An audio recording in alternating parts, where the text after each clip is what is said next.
Pedaran Sunda Kadaharan Sunda peye kacang. Assalamualaikum warahmatullahi wabarakatuh. Nepangkeun wastapun Audrilla Aura Ismira di kelas 12 IPA 2. Di dieu abi bade ngajejerkeun cara ngadamel peye kacang. Satu acana, naon eta peye kacang? Peye kacang nyaeta gorengan anu bahan utamina tina tepung beas atawa tiasa oge ngangge tepung gandum, teras dicampur ku cai anu janten ngabentuk adonan anu rada encer. Ditambihna ku bumbu penyedap sapertos uyah, bawang bodas, teras ngangge kacang taneuh.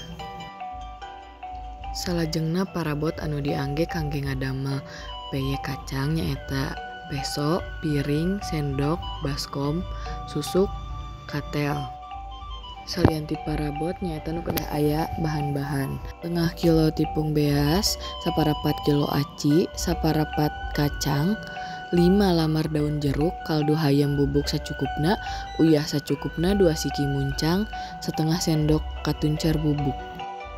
Salajengna nyaeta lengkah-lengkah. Lengkah kahiji, siapkeun bahan peye kacang, lajeng katuncar sareng muncang teh disangrai heula. Salajengna bawang bodas ditambih uyah, cikur, katuncar sareng muncang nu tos disangrai tadi supados lemes. Teras daun jeruk disiksik ipis. Salajengna lebetkeun cipati kana wadah, galokeun muncang, katuncar, bawang bodas sareng cikur dugi karata ngagalona. Saatos eta lebetkeun tepung beas nungtut sakedik-sakedik. Teras galokeun dugi kanyampur, tangtosna tepung teu aya anu ngadilen.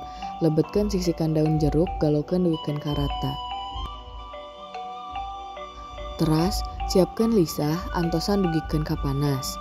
Pami kintenna atos panas, lebetkeun adonan peye kana katel, kinten-kinten satengah cukil.